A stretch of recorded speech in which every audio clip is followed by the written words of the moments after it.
제가 오늘 말씀을 준비하면서 오늘 말씀은 정말로 우리들에게 너무나 필요한 말씀이구나라는 생각을 많이 하게 되었습니다. 그래서 저만 이렇게 느끼는 것이 아니라 오늘 이 시간에 귀한 시간을 내셔서 참여하신 모든 분들이 제가 준비하면서 느꼈던 이런 은혜와 어떤 말씀의 이런 은혜를 여러분들 모두가 느끼셨으면 하는 그런 마음이 있습니다.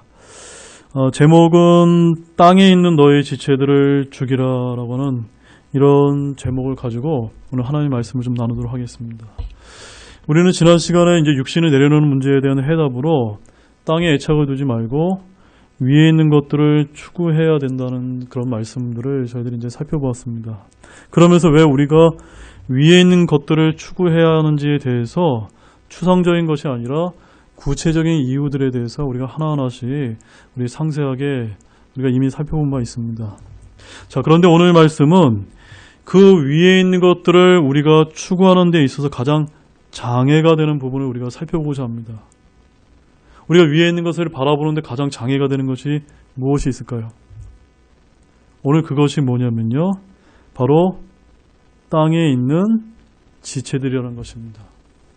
근데 그 땅에 있는 지체들이라는 것은 무엇이냐면요, 우리가 이제 위를 바라봐야 되는데 위를 바라보게 하는데 장애가 되는 것이 외부에서 오는 어떤 핍박이나 그런 외부적인 어떤 그런 요인이 아니라 사실은 어떤 게 가장 큰 장애가 되냐면요, 우리 내면에 있는, 우리 본성 가운데 있는 땅에 있는 지체들을 죽이는 것과 관련돼서 그 장애가 발생한다라고 지금 오늘 이제 본문이 그런 말씀들을 지금 담고 있습니다.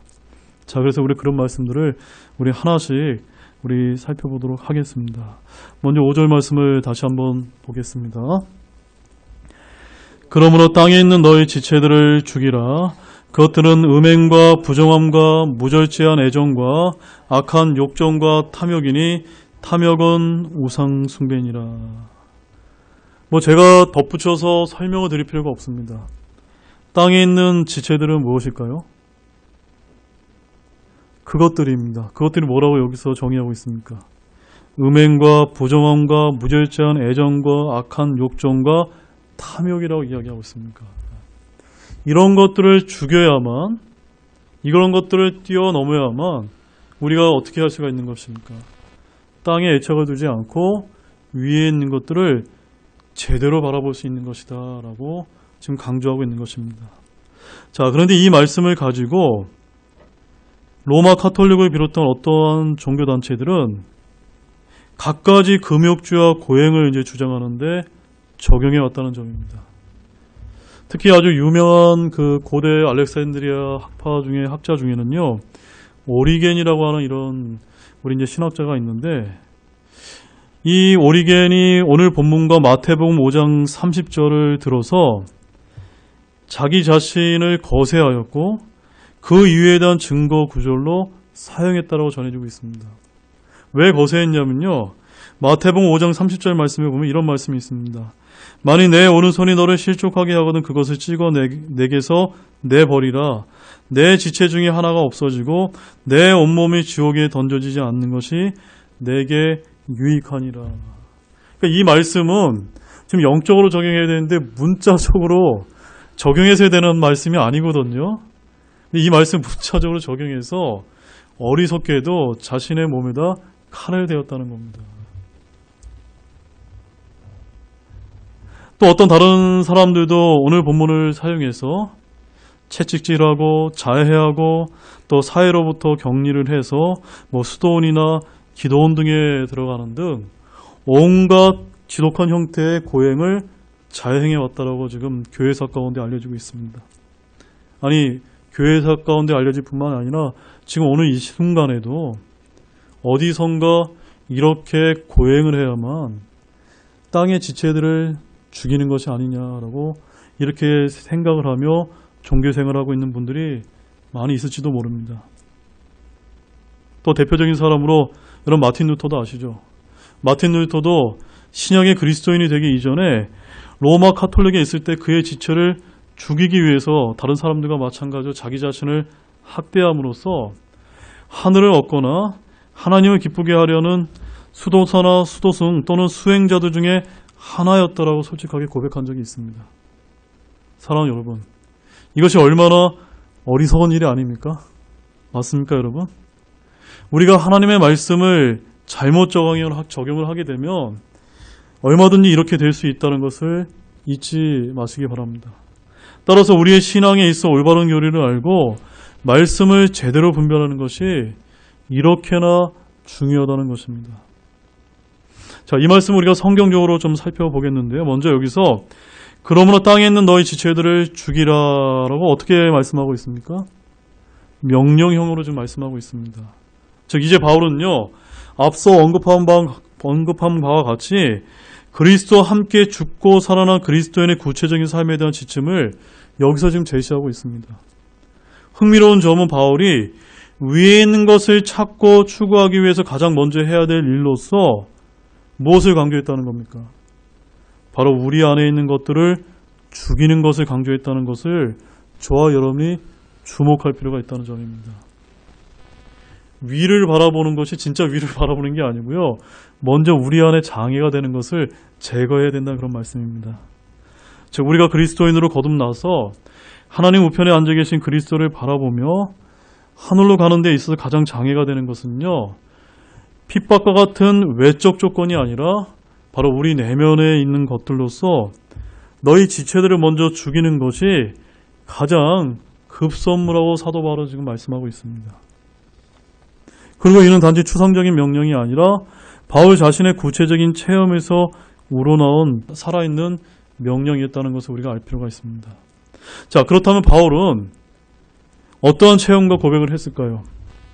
로마서 7장을 우리가 한번 가보시게 되면 그는 자신 안에 두 개의 법이 치열하게 내적 싸움을 하고 있다라고 솔직하게 고백을 한 바가 있습니다. 자, 로마서 7장 19절에서 23절 말씀을 한번 가보시겠습니다. 이는 내가 원하는 선은 내가 행하지 아니하고 도리어 내가 원치 아니하는 악을 곧 그것을 내가 행하기 때문이라. 이제 내가 원치 아니하는 그것을 내가 행하면 그것을 행하는 자가 더 이상 내가 아니요 내 안에 거하는 죄니라. 그런즉 내가 한 법을 발견하노니 곧 내가 선을 행하기 원할 때 악이 나와 함께 있는 것이로다. 내가 속 사람을 따라 하나님의 법을 즐거워하나 내 지체들 안에서 다른 법이 내 생각의 법과 싸워 내 지체들 안에 있는 죄의 법에게로 나를 사로잡아가는 것을 내가 보는도다. 오, 나는 비참한 사람이로다. 이 사망의 몸에서 누가 나를 건져내랴. 제가 여러분들에게 정말 진실로 제가 질문을 드리겠습니다. 여러분 23절에 나와 있는 이 사도 바울의 고백이 여러분의 삶 가운데 정말 이렇게 내뱉으신 적이 있습니까? 오, 나는 비참한 사람이로다. 이 사망의 몸에서 누가 나를 건져내랴. 이게 누구의 고백이라고요? 사도 바울의 고백입니다. 사도 바울처럼 성령 충만하고 사도 바울처럼 하나님의 말씀대로 살았던 사람이 과연 어디 있을까요? 그런 사람이 이렇게 고백을 했다는 것입니다. 제가 성경을 연구하고 수많은 믿음의 선진들을 보게 되면요, 하나같이 하나님 앞에서 경건하게 살았던 사람들은 이러한 하나님 앞에 내가 비참한 사람이 있다는 고백을 늘 했다는 것을 알 수가 있습니다. 오히려 내가 신앙생활을 하면서 이런 비참함을 내가 깨닫지 못했다면 그 사람은 정말 신앙적으로 한번 점검해 볼 필요가 있다는 것입니다. 바울은 은혜를 통해 거듭나 속사람은 하늘을 향해 가고자 하나 그 안에 또 다른 법인 곧 육체 안에 남아있는 옛 본성이 자신을 사로잡아 끌어내린다라고 지금 탄식을 하고 있는 것입니다. 무엇 때문에 탄식했을까요? 오늘 본문의 5절에 나와 있는 것처럼 음행과 부정함과 무절제한 애정과 악한 욕정과 탐욕 때문에 그렇게 탄식했다는 겁니다. 머리로는, 마음으로는 정말 하나님의 법에 따라 하나님의 말씀대로 살아가고 싶은데 내 육신이 그와 반대로 간다는 것을 이런 사도 바울 같은 사람도 늘상 느꼈다는 것입니다. 근데 여기서 이처럼 우리 안에 남아있는 온갖 음행과 부정함과 무절제한 애정과 악한 욕정과 탐욕은 땅에 있는 너희의 지체들이라고 말씀하고 있다는 점입니다. 이것들이 하늘을 향해 가고자 하는 저와 여러분의 발길을 잡아서 다시 끌어내린다는 것을 우리가 알 필요가 있습니다. 그래서 여기서 마지막으로 탐욕은 뭐라고 말씀하고 있습니까? 영감으로 기록된 하나님의 말씀에 의하면 우상 숭배와 비슷한 것이 아니라 뭐라고요? 탐욕이 우상 숭배다라고 지금 말씀하고 있다는 걸 기억할 필요가 있습니다. 우리 기독교인들이 가장 해서는 안 될 죄가 무엇입니까? 우상 숭배 아닙니까? 바로 이러한 것들이, 이런 탐욕이 우상 숭배라는 것입니다. 바로 우상 숭배의 본질이 무엇인지를 아주 분명하게 지금 제시하고 있는데요. 혹자는 여기에서의 탐욕은 단지 물질적이고 경제적인 욕심만을 가리킨다고 해석하기도 하지만 반드시 그렇게 한정할 필요가 없습니다. 왜냐하면 우리가 문맥을 따라 볼 때 바울은 지금 인간 내부의 욕망을 심리적으로 세분화하여 설명하는 것이 아니라 땅에 속해 있는 것들을 쫓는 우리의 옛 성품을 죽이는데 초점을 두기 때문입니다. 따라서 여기서의 탐욕은 단지 물질만이 아니라 음행과 부정함과 무절제한 애정과 악한 욕정과 탐욕 등 하늘에 있는 것들과 반대되는 모든 것들을 끊임없이 추구하려는 우리의 욕심을 가리킨다라고 보는 것이 바로 우상 숭배의 본질이라는 것입니다. 이처럼 육체의 본성을 따라 땅의 것들을 추구하는 것을 가리켜 우상 숭배라고 규정하는 이 말씀은 실로 세상 사람들뿐만이 아니라 우리 그리스도인에게 있어서조차도 생각에 허를 찌르는 무서운 말씀이 아닐 수가 없습니다. 왜냐하면 너무나 많은 사람들이 종교와 우상에 대해 피상적인 판단만을 하고 있기 때문입니다. 아무도 우리가 실제로 애정과 정욕을 십자가에 적용하여 실제로 반대하지 않는 한 탐욕을 죽음에 넘겨줄 수가 없다는 것입니다. 이것이 바로 우리가 잘 아는 예수님께서 사시는 삶이 십자가의 삶임을 믿습니다. 갈라디아서 5장 24절 말씀 한번 보십시오. 그리스도께 속한 사람들은 애착들과 정욕들과 함께 육신을 십자가에 못 박았느니라. 이것이 여러분의 지체, 땅에 있는 지체들을 죽이는 방법입니다. 어떻게 죽입니까? 애착과 정욕들을 십자가에서 나는 죽었습니다 라고 고백하고 인정하는 겁니다. 그리고 갈라디아서 6장 14절 말씀도 보십시오. 그러나 나는 우리 주 예수 그리스도의 십자가 외에 결코 어떠한 것도 자랑할 수 없나니 그분으로 말미암아 세상이 나에 대하여 십자가에 못 박혀 있고 나 또한 세상에 대하여 그러하니라. 이러한 삶이 사실은 쉬운 것은 아닙니다. 그러나 우리가 이러한 말씀을 알고 모르고는 엄청난 차이라고 봅니다.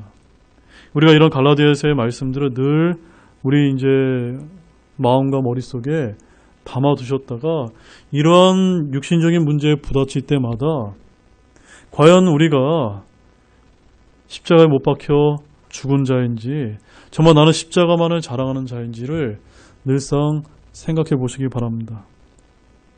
오늘 우리는 진정 우상이란 우리의 눈에 보이는 그 어떤 대상만이 아니라 바로 우리 내부의 깊은 곳에 숨어 있다는 사실 다시 한번 기억하는 여러분들이 되시기 바랍니다. 이처럼 하나님보다 세상 것들을 더 먼저 찾고 절하게 만드는 일체 것들을 성령의 능력으로 쫓음으로써 오직 하나님만을 섬기는 신실한 저와 여러분들이 되시기를 바랍니다. 본문 6절 말씀 보겠습니다. 이것들로 인하여 하나님의 진노가 불순종의 자녀들에게 임하니라. 이것들이 뭘까요? 땅에 있는 지체들입니다. 땅에 있는 지체들로 인하여 그 땅에 있는 지체들로 인하여 우리가 수많은 죄악들을 하나님 앞에 범하지 않습니까? 그것 때문에 하나님의 진노가 불순종의 자녀들에게 어떻게 한다고요? 임한다는 것입니다.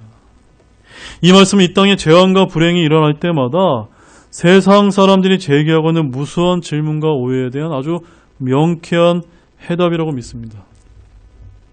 여러분, 우리가 노아의 홍수 사건을 생각해 보면 과거에는요, 많은 사람들이 창세기의 이 기록을 단지 설화나 전설 정도로만 생각을 해왔습니다. 하지만 고고학을 비롯한 과학적인 연구가 활발해지면서 이 사건은 역사적으로 실제 있었던 일임이 점점 이제 밝혀지고 있습니다. 그렇다면 왜 이러한 재앙이, 이런 노아의 대홍수 같은 이런 재앙이 일어났던 것일까요? 단순하게 하나님께서 창조하신 자연계의 시스템에 문제가 있었기 때문일까요? 아니면 갑자기 하나님의 마음이 바뀌셨기 때문일까요? 모두가 아닙니다. 이에 대해 성경은 분명히 말씀하고 있는데요. 그 이유는 땅에 살고 있던 인간의 악한 생각과 범죄 때문이다라고 말씀을 하고 있습니다. 우리 창세기 6장 5절에서 6절 말씀 한번 가보십시오. 하나님께서 사람의 사악함이 땅에서 크고 또 그의 마음에서 생각하여 상상하는 모든 것이 항상 악할 뿐임을 보시고 주께서 땅 위에 사람을 만드신 것으로 인해 슬퍼하시며 또 그것으로 인해 마음에 근심하시고. 여러분, 이 말씀을 읽으면서 그저 옛날 과거에 있었던 일로만 치부되십니까? 아니면 어떤 마음이 드십니까? 저는 이 창세기 노아의 대홍수에서 말씀하신 이 사건을 보면서 오늘날에 이루어지고 있는 일들과 굉장히 오버랩이 된다고 저는 그렇게 느끼고 있습니다. 왜 주님께서 다시 오실까요? 바로 사람들의 사악함이 땅에서 크기 때문이 아닐까요? 지금 전 세계적으로 일어나는 모든 문제들은 바로 우리 인간의 악함 때문이다. 여러분, 인정되십니까? 사랑하는 여러분, 이 땅의 모든 재앙과 불행과 고통은 다름이 아닌 우리 인간들의 죄들 때문에 일어나는 것입니다. 그러면 우리는 세상의 재앙과 고통을 볼 때마다 먼저 우리 자신을 돌아보시기를 바랍니다. 바로 그리스도인이 불순종의 자녀였을 때 무엇이 그 위에 머물러 있게 됩니까? 하나님의 진노가 머물러 있다는 것을 우리가 믿으시기 바랍니다. 우리 요한복음 3장 36절 말씀 한번 보십시오. 요한복음 3장 36절 말씀입니다. 아들을 믿는 자에게는 영존하는 생명이 있고 아들을 믿지 않는 자는 생명을 보지 못하며 도리어 하나님의 진노가 그 위에 머물러 있느니라. 이 세상의 그 어떠한 진노보다도 하나님의 진노가 늘상 우리 가운데 임하고 있던 것을 저에게 알아야만 합니다. 그래서 우리 주변에 이런 하나님의 진노가 우리 머리 위에 있다는 것을 모르는 분들에게 우리가 다가가야 될 필요가 있다는 것을 저와 여러분들은 항상 잊어서는 안 되겠습니다. 믿고 구원받지 못했을 때는 하나님의 진노가 그 위에 항상 머물러 있다는 것을 세상 사람들은 알지 못하지만 우리는 이러한 말씀을 통해서 깨달을 수가 있습니다. 아멘이세요? 그리고 이제 구원받은 이후에도 우리가 육신의 본성에 사로잡혀 살게 되면, 즉 땅에 있는 지체들을 죽이지 못하게 되면 결국 우리도 똑같이 하나님의 진노가 불순종의 자녀들에게 임하게 된다는 것을 알아야만 됩니다. 그래서 에베소서 5장 6절 말씀을 한번 가보십시오. 아무도 헛된 말들로 너희를 속이지 못하게 하라. 이것들로 인하여 하나님의 진노가 불순종의 자녀들에게 임하나니. 속이지 못하게 하라는 겁니다. 여러분, 이 세상 한번 보십시오. 뭐 동성애가 죄가 아닙니다. 낙태가 죄가 아닙니다. 뭐 여러 가지 오늘날 팽배해지는 이런 죄악들이 많이 있지 않습니까? 그런 거에 속임당하지 말라는 겁니다. 바로 그것들에 우리가 속게 되면요, 우리 역시도 불순종의 자녀가 돼서 하나님의 진노가 임하게 된다는 것을 믿으시기 바랍니다. 바로 이것들로 인하여 하나님의 진노가 불순종 자녀에게 임하게 되는데요. 여기서 말씀하시는 이것들이나 오늘 골로새서 3장 5절과 짝을 이루고 있습니다. 자, 그 말씀이 어디에 또 나오냐면 에베소 5장 5절 말씀 보십시오. 거기 뭐라고 기록되어 있습니까? 너희가 이것을 알거니와 음행을 일삼는 자나 부정한 자나 탐욕을 부리는 자 곧 우상 숭배자는 결코 그리스도와 하나님의 왕국에서 아무 상속 유업도 받지 못하느니라. 여러분, 이 말씀 잘 보셔야, 이 말씀은요, 우리가 천국에 가냐 안 가냐를 물어보는 것이 아니라 어떤 말씀입니까? 우리가 이러이러한 죄악을 행하게 되면 여러분이 구원받았음에도 불구하고 음행하거나 부정한 일을 하거나 탐욕을 하게 되면 우상숭배와 같은 죄이기 때문에 우리가 구원을 못 받는 것이 아니라 하나님의 왕국이 이르렀을 때 어떠한 보상도 받지 못한다는 것을 강조하고 있는 것입니다.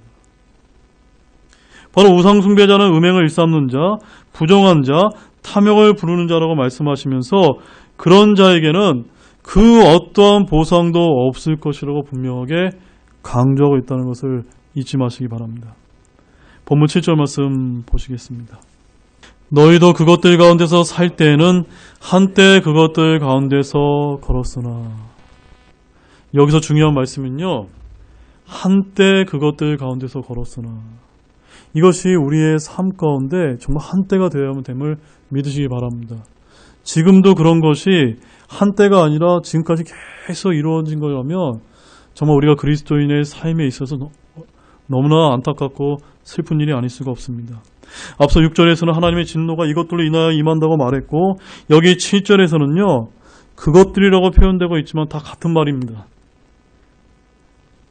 그것들은 음행과 부정함과 무절제한 애정과 악한 욕정과 탐욕이니 탐욕은 우상 숭배인이라고 말씀하고 있습니다.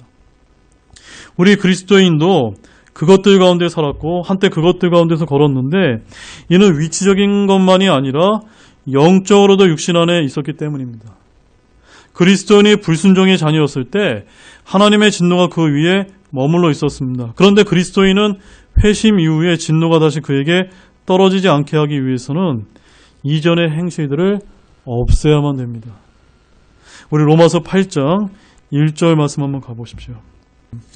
자, 로마서 7장에 아까 이제 24절에서는 사도 바울이 뭐라고 이제 고백을 했습니까? 나는 비참한 사람이로는 이 사망의 몸에서 누가 나를 건져내라라고 이렇게 탄식한 후에 우리가 그러면 어떻게 하면 이런 탄식하지 않는 삶을 살 수 있을지 그 해답이 8장 1절에 좀 제시하고 있습니다. 같이 읽겠습니다. 그러므로 이제 그리스도 예수님 안에 있는 자들에게는 정죄함이 없나니 그들은 육신을 따라 걷지 아니하고 성령을 따라 걷느니라. 어떻게 할 때 가능합니까? 성령을 따라 행하게 될 때 가능하다는 것입니다. 자, 그러면 성령을 따라 걷는다는 것이 무엇을 뜻할까요? 13절 말씀도 보십시오. 너희가 육신을 따라 살면 죽을 것이로되 성령을 통해 몸의 행실을 죽이면 살리라는 겁니다. 아시겠죠? 네, 성령을 통해 바로 하나님의 말씀을 통해서 진리의 영이신 성령께서 알려주신 말씀을 통해서 우리의 몸의 행실을 죽이게 되면 거기에 우리가 살 수 있는 비결이 있다는 것입니다. 그러나 그것들이 범해지고 그것들은 심판받아야 하고 그것들은 자백되어야 된다는 것을 우리는 알고 있습니다. 그렇게 되면 신실하고 의로우신 우리 주님께서 그것들, 즉 우리 죄들을 용서하시며 모든 불의에서 우리를 깨끗해 하게 해주실 것이라고 말씀하고 있습니다. 우리 갈라디아서 5장 18절과 20절 말씀도 이어서 좀 보시겠습니다. 그러나 너희가 성령의 인도를 받으면 율법 아래 있지 아니하니라. 이제 육신의 행위들은 명백하니 이것들이라 곧 간음과 음행과 부정함과 세욕과 우상 숭배와 마술과 증오와 불호와 경쟁과 진노와 다툼과 폭동과 이당 파당과. 바로 19절과 20절의 이런 육신적인 행위들이 우리가 성령의 인도를 받게 되면 이것들을 죽일 수가 있게 되는 것이고 우리가 불순종의 길을 걷지 않게 된다고 말씀하고 있습니다. 그래서 우리가 이런 행위들이 우리 안에서 나오게 되면 요한일서 1장 9절 말씀처럼 만일 우리가 우리의 죄를 자백하면 그분께서는 신실하고 의로우사 우리의 죄들을 용서하시며 모든 불의에서 우리를 깨끗하게 하시니라는 이 말씀을 굳게 붙드시기를 바랍니다. 이것이 여러분의 땅에 있는 지체들을 죽이는 방법입니다. 그 다음에 우리가 8절 말씀의 명령에 순종하게 되는데 7절 말씀처럼 한때 그것들 가운데서 살았지만 어떻게 해야 됩니까? 이제는 너희도 이 모든 것들을 내버리라. 아멘이세요? 내버리시기 바랍니다. 이제 결론을 맺겠습니다. 오늘 말씀처럼 위에 있는 것들을 저와 여러분들이 추구를 하려면 우리 내면의 장애가 되는 땅에 있는 지체들을 죽이는 것이 급선무라는 것을 우리가 알게 되었습니다. 그리고 땅에 있는 지체들은 음행과 부정함과 무절제한 애정과 악한 욕정과 탐욕 등인데 이러한 것들을 우상 숭배라는 것 역시도 우리가 좀 배우게 되었습니다. 이러한 죄악들 때문에 하나님의 진노가 불순종의 자녀들 위에 있는데 구원받은 저와 여러분의 그런 불순종과 진노의 길을 걸어서는 안 된다는 것입니다. 그것은 하나님을 기쁘게 하지 못한다는 것을 우리가 늘 생각하면서 한때 그것들 가운데 우리가 살았지만 이제는 이 모든 것을 내버리는 십자가의 삶을 잘 사는 저와 여러분이 되기를 바랍니다. 그런 모든 분들이 되시기를 우리 주 예수 그리스도의 이름으로 축원합니다. 우리 기도하시고 마치겠습니다.